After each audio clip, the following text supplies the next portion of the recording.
خب آقا امروز من میخوام توی مسابقه‌ای که شرکت کردم تجربه‌مو با شما به اشتراک بذارم. من 2-3 ماه پیش حدوداً رفتم برای یه شرکتی درخواست کار داده بودم. میخواستم ببینم اصلا معیارا چی و اینا، یک سری رزومه میخواستم برای یه کاری برای خودم درست کنم. میخواستم اصلا برم یه تستی ببینم چه جوریه.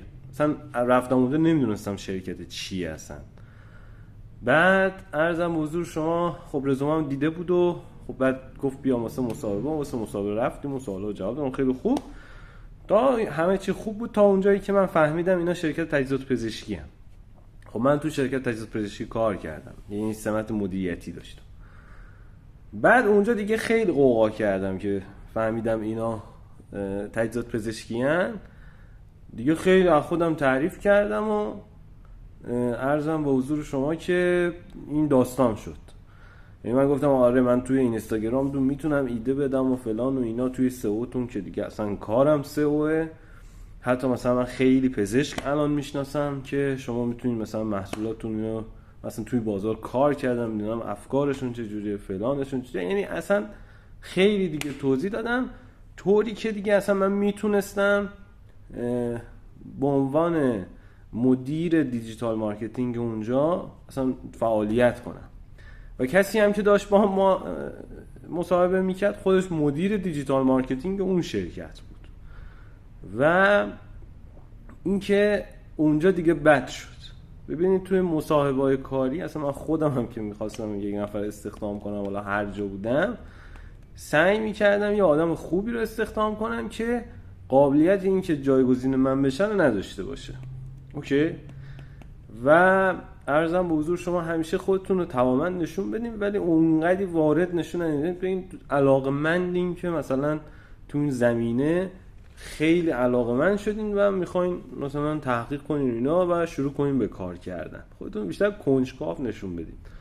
و اینکه حالا شما همه چی میدونین اینا دلیل استخدام نیست. اتفاقا من خیلی از شرکت‌ها رو دیدم که آدمایی که اصلا هیچ یاد ندارن استخدام میکنن. خب مثلا ایرانسل، مثلا ما یک تایمی اینجا یه درخواستی دادیم بیان اینجا مثلا یه سیگنالی رو چک کنن.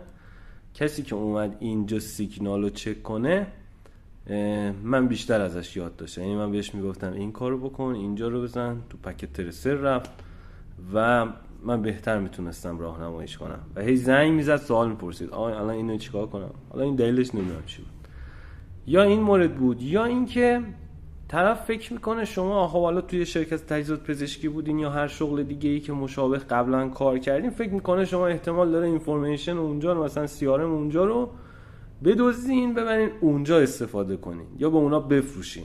خب پس اگر یک تجربه کاری یک جا دارین که مشابه اونجاییه که الان میخواین اونجا کار کنین، لازم نیست بگین، نگین چه کاری هستن. یعنی شاید هم یه جای خوب باشه بگین ها. خب مثلا طرف میخواد بیاد نمیدونم پیج اینستاگرام شو بده دست شما. خب اگه بفهمه شما قبلا مثلا شما یه شرکتی دارین پروژه کار، بفهمه شما قبلا مثلا دقیقاً تو همین راسته کاری پیج اینستاگرام رشد دادین، اونجا خوبه. ولی اینکه میخوایم برین توی شرکتی بعد توی اونجا احتمال داره همچی فکری بکنه. یکی این حاله، ولی احتمال اینکه اون فکر کنه من بخوام اطلاعات اونجا رو بدزدم برام به اونجا ضعیف‌تره، چون من بهش گفتم اون شرکت اصلا منحل شده. و عرضم به حضورتون که یا این بوده یا این که من بیش از حد چیز کردم، خودمو پرزنت کردم و گفتم خیلی من دیگه بارمه.